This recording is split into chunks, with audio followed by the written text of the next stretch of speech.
Seorang guru sedang mencari sebuah kamera tersembunyi yang terpasang di toilet perempuan. Ketika melihat siapa yang memasangnya, Pak Han menemukan bahwa guru seni kesukaan para siswi di sekolah inilah pelakunya. Pak Han mencoba ke rumah guru seni itu dan mendengar sebuah teriakan perempuan dari dalam rumahnya. Pak Han adalah pria yang tidak mengenal rasa takut. Dulu sebelum jadi guru, Pak Han pernah meninju atasannya sendiri karena berbuat curang, sehingga membuat dirinya dipecat dari pelatih pinju. Akhirnya, Pak Han memutuskan ke sebuah kota terpencil untuk menjadi guru baru. Namun, ia banyak menemukan keanehan di kota ini, seperti melihat poster orang hilang yang dicoret-coret. Kemudian, sering sekali ia melihat anak perempuan lain sedang mengganggu anak lainnya. Pak Han memutuskan mendekati mereka dan mencoba melerai mereka. Namun, anak-anak ini malah memarahi Pak Han karena terlalu ikut campur urusan mereka. Di sini, Pak Han tidak sengaja bertemu dengan mantan muridnya dahulu yang sudah jadi polisi di daerah setempat. Wanita yang sempat diganggu anak lain tadi ternyata bukan anak yang lemah. Ia bernama Eugene. Setiap hari,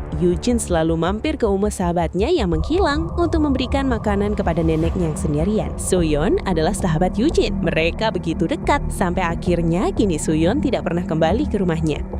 Malam itu, ketika Eugene pulang, tanpa ia sadari, ia diikuti seorang pria misterius menggunakan masker. Namun, untunglah pria itu tidak sempat melukainya karena Eugene keburu naik bis. Sementara Pak Han kini sudah resmi menjadi guru baru, sekaligus menjadi kepala kesiswaan yang baru. Pada hari pertamanya, Pak Han tidak sengaja menabrak seorang murid sampai dirinya terjatuh. Kedua siswi itu melihat Pak Han begitu takut karena dirinya lebih terlihat seperti preman. Berbeda dengan guru seni sekolah yang begitu tampan, Pak Han walau dilantik sebagai guru olahraga, tapi tugas yang sebenarnya adalah menagih uang sekolah kepada murid-murid yang menunggak terlalu lama. Walau perlakuan murid-murid begitu kasar kepadanya, namun Pak Han tidak pernah sekalipun berpikir untuk mendesak mereka terlalu keras. Karena Pak Han mulai kesulitan, akhirnya dirinya memutuskan akan mencari murid dengan utang terkecil bernama Eugene.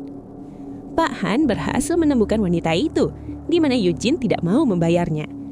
Bahkan, Eugene tidak peduli jika dirinya tidak lulus. Pak Han mencoba menanyakan keberadaan Soo-yeon juga dan bertanya kenapa dirinya tak masuk sekolah. Namun hal itu malah membuat Eugene semakin muak dengan Pak Han. Eugene yang mencoba menempel poster Soo-yeon di sekolah dimarahi gurunya karena tidak boleh menempel benda semacam itu tanpa seizinnya. Guru yakin Soo-yeon hanya kabur dari rumah saja dan Pak Han melihat hal tersebut. Saat itu, ketika Pak Han akan ke toilet, ia kaget mendapati seorang pria keluar dari toilet wanita. Bahkan, Pak Han harus mengecek dulu. Ketika Pak Han sedang buang air, yang melihat Eugene yang kabur melewati pagar belakang. Pak Han memutuskan mengikuti anak itu. Dan ternyata Eugene sendiri sedang mencoba mencari temannya Soo-yeon kepada orang-orang sekitar. Pak Han sendiri tidak sengaja bertemu calon gubernur yang baru saja sedang berorasi di wilayah tersebut.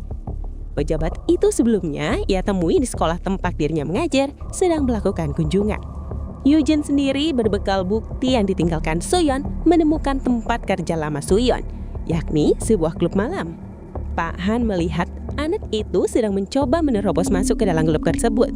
Ternyata pemilik bar melihat Eugene dan kemudian menangkapnya. Tepat saat itu, Pak Han juga datang untuk menyelamatkan Eugene. Bahkan ketika pemilik bar mencoba menangkap Pak Han, ia jadi ciut melihat tubuh Pak Han yang kekar. Pak Han mencoba menenangkan Eugene dan berjanji bahwa ia akan mencoba menanyakan kehilangan Soo-yeon kepada kenalannya di kepolisian. Ketika Eugene berjalan sendirian, sebuah mobil mencurigakan sedang menunggunya. Awalnya mobil itu berjalan lewat 3 di sini, tapi tiba-tiba saja mobil itu berhenti dan tiba-tiba saja seorang pria keluar dan berlari mengejar Eugene. Pak Han diam-diam mencoba melihat isi pesan di komputer milik guru seni yang mengirim pesan kepada Soo-yeon, murid yang sudah lama menghilang. Guru seni itu kini sedang membawa salah satu murid bernama Eugene. Pak Han yang tahu Eugene sedang dibawa mencoba menelepon Eugene dan memberitahunya bahwa sahabatnya Soo-yeon terakhir kali bertemu dengan guru seni tersebut. Eugene melihat gantungan kunci milik sahabatnya di sana dan bertanya soal Soo-yeon. Juru seni ini mulai marah dan kemudian berbuat kasar kepada Eugene sampai Eugene pingsan. Ketika Eugene terbangun, dirinya sudah berada di rumah guru seninya. Pak Han yang tahu kemudian pergi ke rumah guru seni itu lalu mendobrak masuk mencoba menyelamatkan Eugene. Belum sempat Eugene disembunyikan, Pak Han sudah berhasil masuk dan mencegah perbuatan guru seni itu lebih jauh. Guru seni itu memohon kepada Pak Han untuk tidak dilaporkan ke polisi karena dalam ketika Soo-yeon menghilang, ia memang mengajak anak itu untuk bertemu. Ketika guru seni itu mengajaknya pergi, Suyan menolaknya namun terlihat tampang Suyan yang berantakan. Pak Han mencoba mengikuti Suyan ke toilet dan melihat api Suyan yang hancur. Pak Han memarahi guru seni itu karena tidak langsung lapor ke polisi. Alasan guru seni itu adalah karena dirinya mencintai Suyan. Itulah mengapa ia tidak lapor ke polisi. Setelah kejadian tersebut, Pak Han melapor ke polisi, namun polisi tampak malas-malasan untuk menanggapi kasus hilangnya murid bernama Suyan itu.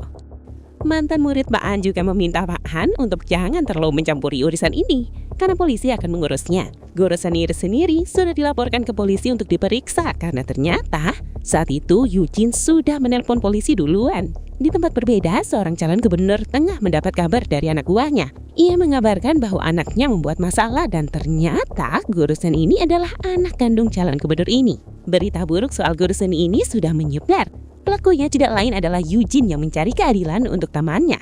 Pak Han sendiri dipanggil menghadap si gubernur dan Pak Gubernur memberinya amplop untuk Pak Han tutup mulut dan tidak membahas masalah ini. Pak Han mengalami kebimbangan apakah ia akan menerimanya. Tak lama ketika Pak Han pulang, ia melihat ada polisi banyak sekali di dekat sungai. Ternyata tubuh Suyan yang selama ini menghilang ditemukan sudah tak bernyawa. Eugene yang ada di sana berteriak heboh karena pada akhirnya sahabat itu harus meregang nyawa atas perbuatan orang-orang jahat. Polisi yang merupakan anak didik Pak Han yakni Siwan diam-diam mendengar kedua detektif yang bertugas membicarakan bahwa Kapolsek meminta mereka untuk menutup kasus ini. Siwan segera menelpon Pak Han soal ini, namun ternyata seseorang memukulinya beltang dan membuat Simon pingsan. Ternyata dulu Suyan bekerja sebagai wanita karaoke di sebuah bar. Bapak Gubernur ternyata adalah pelanggan tetap, dan ketika akan mendekati Suyan, ia baru tahu Suyan adalah murid SMA di sekolah miliknya. Ia marah kepada anak buahnya karena takut jika Suyan membocorkan kelakuannya. Diam-diam Suyan ternyata dibawa seseorang dari rumah Pak Gubernur, dan ketika anak buah gubernur mencari keberadaannya, ia menemukan Suyan disekap oleh seorang pria yang ternyata si guru seni itu yang adalah anak kandung dari Pak Gubernur. Kini guru seni itu diam-diam mencurigai lagi dan menyingkap gadis itu di ruang tersembunyi di rumahnya. Pak Han yang pemberani mencari keberadaan Eugene di tempat guru seni. Karena kerusuhan di rumah ini, Eugene tidak sengaja tertusuk kaca pecah. Pak Han berhasil menemukan si guru seni dan akhirnya keluar dari sana, membawa Eugene yang sekarat dan darahnya tak mau berhenti. Eugene sudah semakin kritis, namun Pak Han yang melihat televisi marah sekali ketika melihat Pak Gubernur yang sedang dilantik.